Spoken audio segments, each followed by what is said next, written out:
Estamos estudiando el Antiguo Testamento. En esta ocasión estamos ya en el capítulo 3, los primeros años de Israel, desde Éxodo hasta Deuteronomio. En esta ocasión estaré resumiendo la lección 3, Éxodo, la salida de Egipto.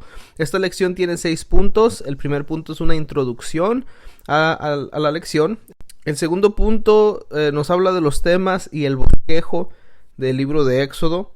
El tercer punto estaremos viendo, ya entrando al relato bíblico, porque estaremos estudiando la liberación de la esclavitud. Tomaremos como base Éxodo capítulo 1 hasta el capítulo 13. Luego nos vamos al cuarto punto de esta lección, que es la salida de Egipto. De nuevo continuamos con el relato bíblico. Eso ya está de Éxodo 13:17 hasta Éxodo 19:2. Ese es el cuarto punto. El quinto punto de esta lección es el pacto de Dios con Israel.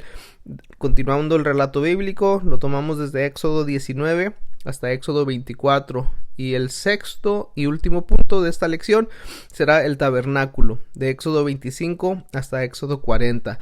Vamos a comenzar entonces con la introducción a esta lección, que es Éxodo, la salida de Egipto, en la página 45. La palabra Éxodo significa partida o salida, así que el libro de Éxodo es una narrativa de la salida de Egipto de los israelitas y nos narra también su viaje hacia el monte Sinaí. Se enfatizan 3 situaciones y 3 lugares geográficos. El primero pues es Israel en Egipto, el segundo es Israel en el desierto y el tercero es Israel en el monte Sinaí. Y eso es más o menos lo que estaremos viendo a través de este libro de Éxodo. Bueno, pues un poco más de información del trasfondo de Éxodo que nos comparte el libro. Hay que recordar que ya habían pasado varias generaciones entre el final de Génesis, que es lo que estudiamos en los capítulos anteriores, hacia este punto del principio de Éxodo. Lo que nos enseña Éxodo 1 es que los descendientes de Abraham habían crecido tanto en grupo, ya se había convertido en una nación se habían convertido en un grupo grande dentro de esta nación de Egipto. Los egipcios los empezaron a considerar como una amenaza. El faraón de ese tiempo no conoció a José, tuvo miedo de que los israelitas se hicieran más fuertes y más poderosos. La manera en que trató de tenerlos bajo control pues es que los esclavizaron. Los egipcios esclavizaron a los israelitas para controlar esa amenaza, y también lo que hizo el faraón en ese tiempo es que trató de limitar el crecimiento de esas familias. Se emitió un decreto pidiendo ahogar en el río Nilo a todo niño varón israelita que fuera recién nacido, y uno de esos recién nacidos fue Moisés. Moisés nació durante ese tiempo difícil, tiempo de opresión. La madre de Moisés, ante este decreto, ella se dio cuenta que ya no podía esconder más a su bebé, lo puso en una canasta y fue y puso la canasta en el río Nilo. La hija del faraón encontró a este bebé hebreo y lo tomó, lo aceptó como familia propia y le puso por nombre Moisés. Moisés recibió la mejor educación egipcia. Moisés fue enseñado con la sabiduría de los egipcios, y podemos ver ahí cómo Dios estaba preparando a Moisés para la gran misión que le iba a tocar en la vida. Y pasaron los años, estamos hablando de que pasaron 40 años, y a esa edad de 40 años Moisés mató a un egipcio cuando lo miró que estaba golpeando a una israelita. Entonces, después de haber asesinado al egipcio, Moisés tuvo que huir al desierto de Madián. Ahí en el desierto, Dios continuó preparándolo por otros 40 años más. Ahí en el desierto él se casó con Sefora, que era la hija de Jetro. Acuérdense que Jetro era un sacerdote de Madián. En Éxodo 3 nos encontramos el relato de ese encuentro divino que Moisés tuvo con Dios a través de la zarza ardiente. Creo que todos sabremos, o por lo menos conoceremos acerca de la historia. Y vemos que Moisés pues como que no estaba muy de acuerdo con lo que Dios estaba haciendo, el envío de Dios. Moisés decía: ¿quién soy yo? ¿Qué les voy a responder? Ellos no me van a creer.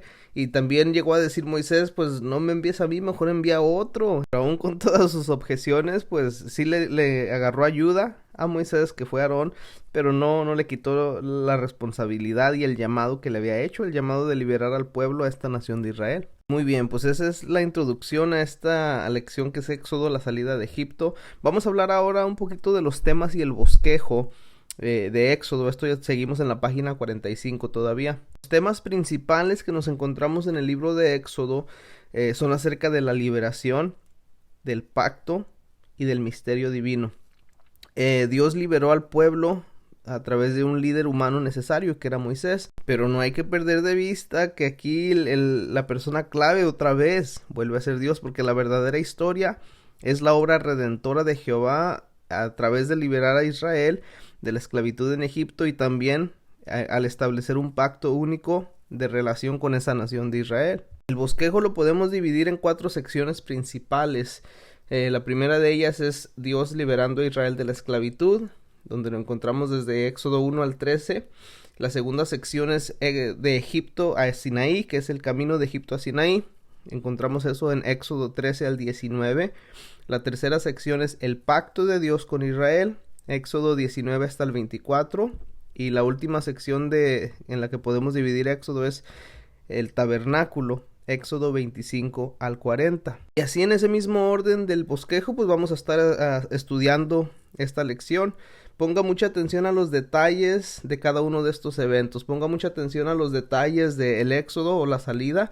Ponga mucha atención a lo que fue el viaje a Sinaí, también atención al pacto y atención a lo que fueron, a los detalles que se nos dan acerca del tabernáculo. Y pues ya que le hemos dado introducción a Éxodo y hablamos de los temas y el bosquejo, vamos a hablar ahora acerca de la liberación de la esclavitud. Seguimos ahora en la página 46 del libro.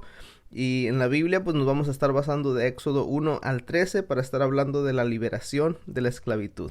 Aprendemos del relato bíblico que Dios usó a Moisés para sacar a su pueblo de Egipto y nos damos cuenta que la liberación no fue fácil, no fue inmediata. Hubo muchos desafíos desde Faraón rehusándose, también la falta de cooperación del mismo pueblo. Todo eso ocasionó conflicto. Y acerca de Faraón, lo vemos eso desde el capítulo 5 hasta el 11. A pesar de que Dios mostraba señales y milagros a través de Moisés, Faraón todavía se rehusaba y estaba respondiendo negativamente. En Éxodo 7 hasta el 11, eso nos da un buen relato de la interacción entre Dios, entre Moisés y entre Faraón.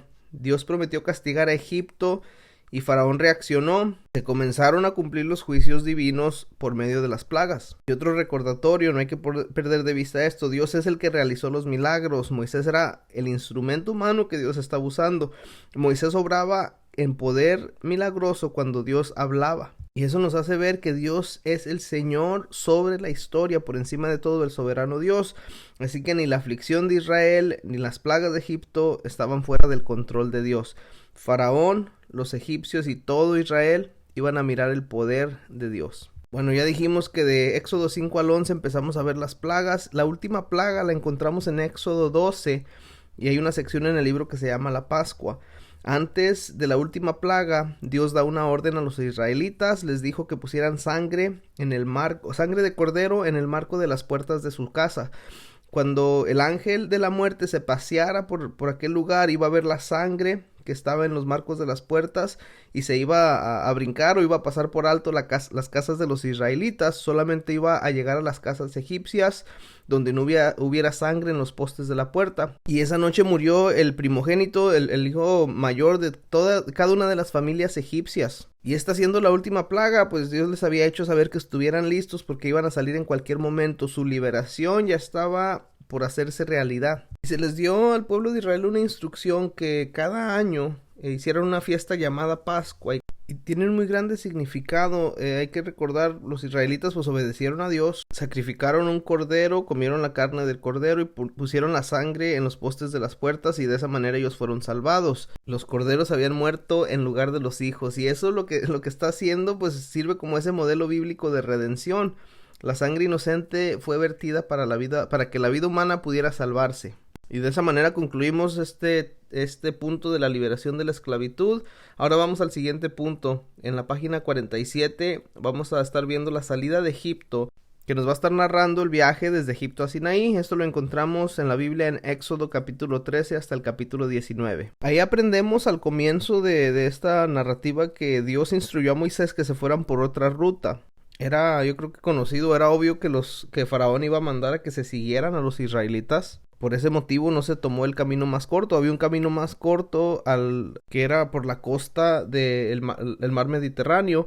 El mar Mediterráneo estaba al norte o arriba de Egipto, pudieran haber tomado ese camino, pero era un camino muy transitado y de nuevo, como sabían que Faraón los iba a seguir, pues Dios tenía otros planes. Como bien sabemos, una vez que los israelitas atravesaron el mar, Dios volvió a traer las aguas sobre el ejército de Faraón y lo trajo con gran fuerza y cantidad que el ejército completo se ahogó. Y hay dos perspectivas que se nombran aquí en el libro acerca de la ruta del Éxodo y acerca de cuál mar cruzaron los israelitas. Bueno, pues uno de los puntos de vista que tienen los eruditos respecto a por dónde cruzaron los israelitas, ellos creen o dicen que el pueblo de Israel no cruzó por el Mar Rojo, sino que cruzaron por un área que era una extensión del mar y era un área lodosa o pantanosa. Hay varios puntos que ellos plantean para apoyar su teoría, por así decirlo. Uno de ellos es el significado hebreo de las palabras que nosotros traducimos como Mar Rojo.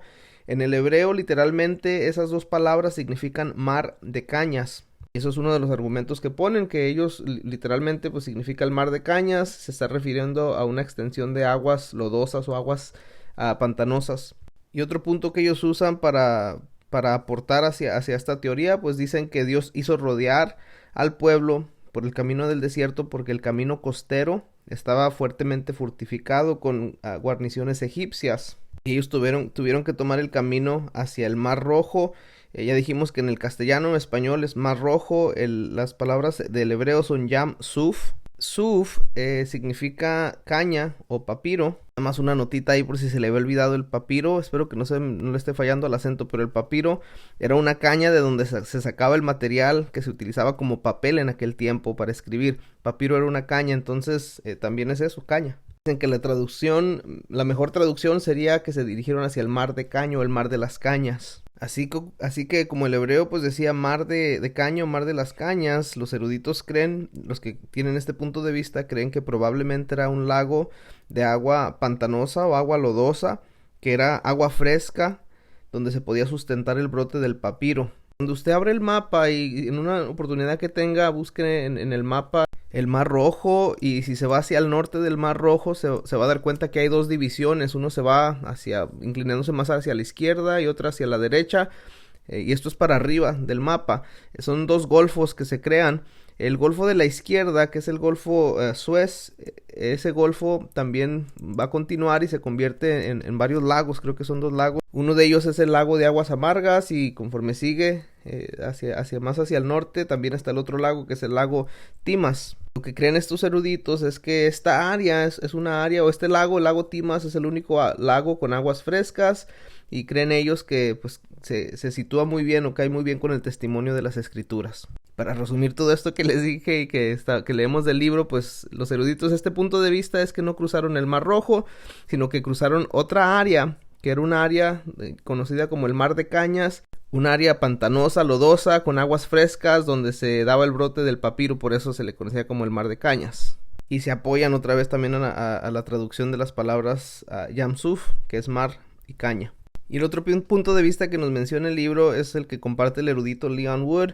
Él dice que debido a que los egipcios se ahogaron, pues sabemos que tenían que ser aguas profundas y no necesariamente aguas pantanosas. Él hace una observación acerca de la población, del tamaño de la población y el tiempo que les tomó en cruzar a ese grupo de gente, a esa población tan grande. Y él concluye que tendría mucho más sentido que hubieran cruzado por el lago de aguas amargas que les comenté hace rato. De nuevo, si usted se va al mapa, busca el Mar Rojo y se va hacia el norte, se va a encontrar con el lago de aguas amargas. Para este punto de vista que plantea el erudito Leon Wood, él dice que en aquellos tiempos a este lago, el lago de aguas amargas, se le consideraba como una extensión del Mar Rojo. Y otra cosa que aporta el erudito Wood es que no se sabe lo suficiente acerca de si había posibles fortificaciones o guardias egipcios en ese periodo para poder sacar una conclusión acerca de ese punto de vista también. Y bueno, pues estos son dos puntos de vista que los eruditos tienen.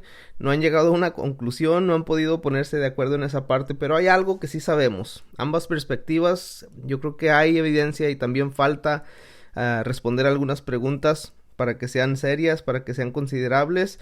Hay algunos argumentos que también van a ser débiles, pero podemos concluir nosotros con esto. El texto bíblico es muy claro en una cosa. Lo que consiguió la liberación de los israelitas de sus amos los egipcios, pues fueron una serie de milagros, y esos milagros fueron orquestados por Dios.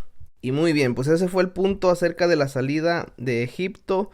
Vamos ahora con el siguiente punto, que es el pacto de Dios con Israel. Estamos en la página 47 todavía, y este punto se basa en Éxodo 19 hasta Éxodo 24. Y el libro comenta algo que me encantó. Dice: la religión de Israel era una religión revelada. Aunque había muchas religiones de los pueblos a su alrededor, ellos no adoptaron las creencias las creencias de los israelitas no se basaban en las creencias de los pueblos que les rodeaban, sino que vino directamente de Dios, fue revelada a ellos de parte de Dios. Dios les fue diciendo exactamente a los israelitas cómo debían de adorarlo, siendo Él el único y verdadero Dios, y también les dijo cómo ellos podían recibir el perdón de los pecados. Y como estamos hablando de pacto, pues anteriormente ya Dios había hecho un pacto con Abraham y con su familia, ¿se acuerdan? Les había dicho que Él iba a hacer de ellos una gran nación. Ahora en Sinaí se estaba haciendo otro pacto con Israel ya como nación.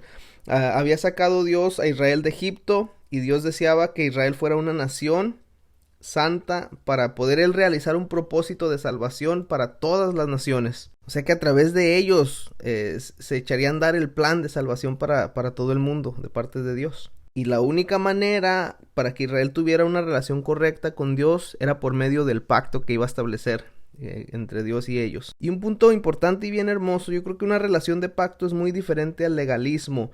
En el legalismo estricto, pues si un partido rompe el contrato, el otro partido está en libertad de salir sin cláusulas y ya, pues dejar todo ahí. En un pacto, el pecado hiere y aflige al partido que se equivocó. Él se daña a sí mismo.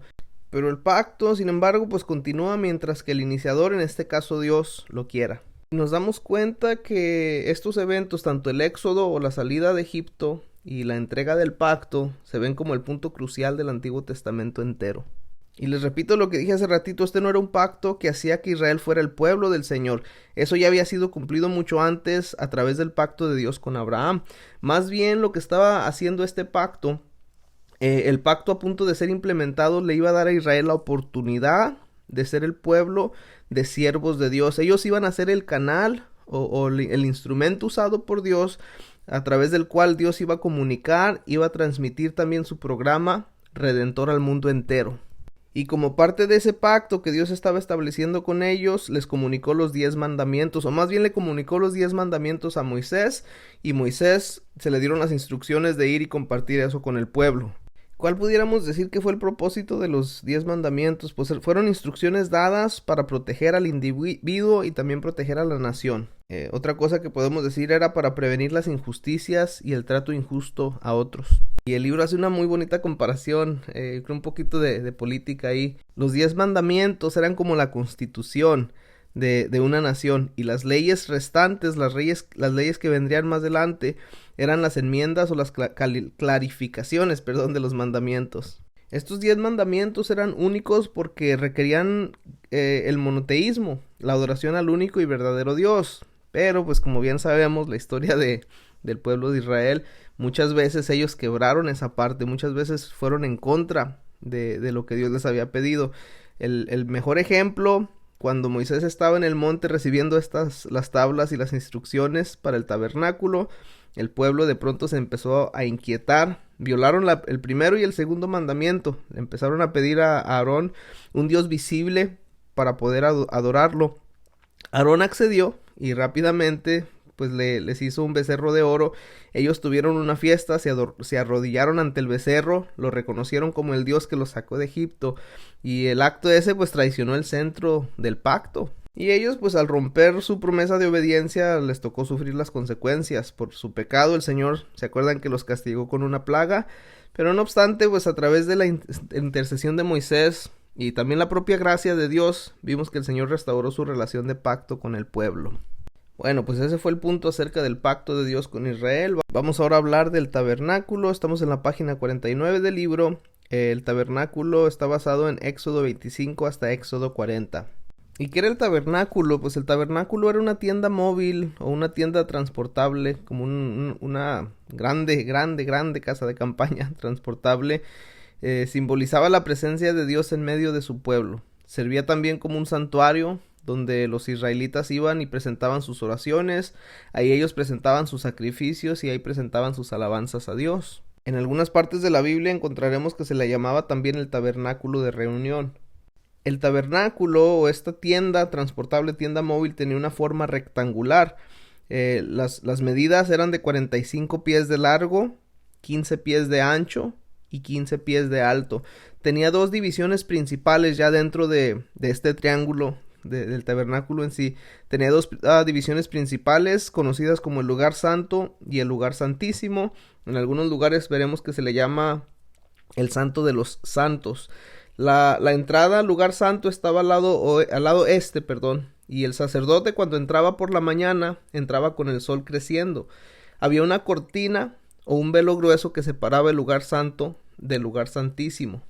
Esa área del tabernáculo, el área del lugar santo y el lugar santísimo, era un área cuadrada en su diseño. Leemos de ahí de la narrativa bíblica que Dios asignó a dos personas y los puso a cargo de edificar. Les hizo saber cómo es que se tenía que edificar. Le dio las instrucciones de lo que se tenía que hacer para el tabernáculo. Estas dos personas fueron Bezaleel y también la otra fue Aholiab. Aprendemos que estas personas estaban llenas de Dios, estaban llenas de sabiduría y tenían las aptitudes. El texto bíblico parece indicarnos que el Espíritu Santo, y yo creo que lo hemos experimentado muchos también, el Espíritu Santo faculta la habilidad, los talentos y el conocimiento humano para poder cumplir los propósitos de Dios. Y pues eso fue el resumen de la lección 3.1, el Éxodo, la salida de Egipto. Estuvimos viendo los detalles acerca del Éxodo, el viaje a Sinaí, el pacto y el tabernáculo. Espero que les haya ayudado y Dios les bendiga.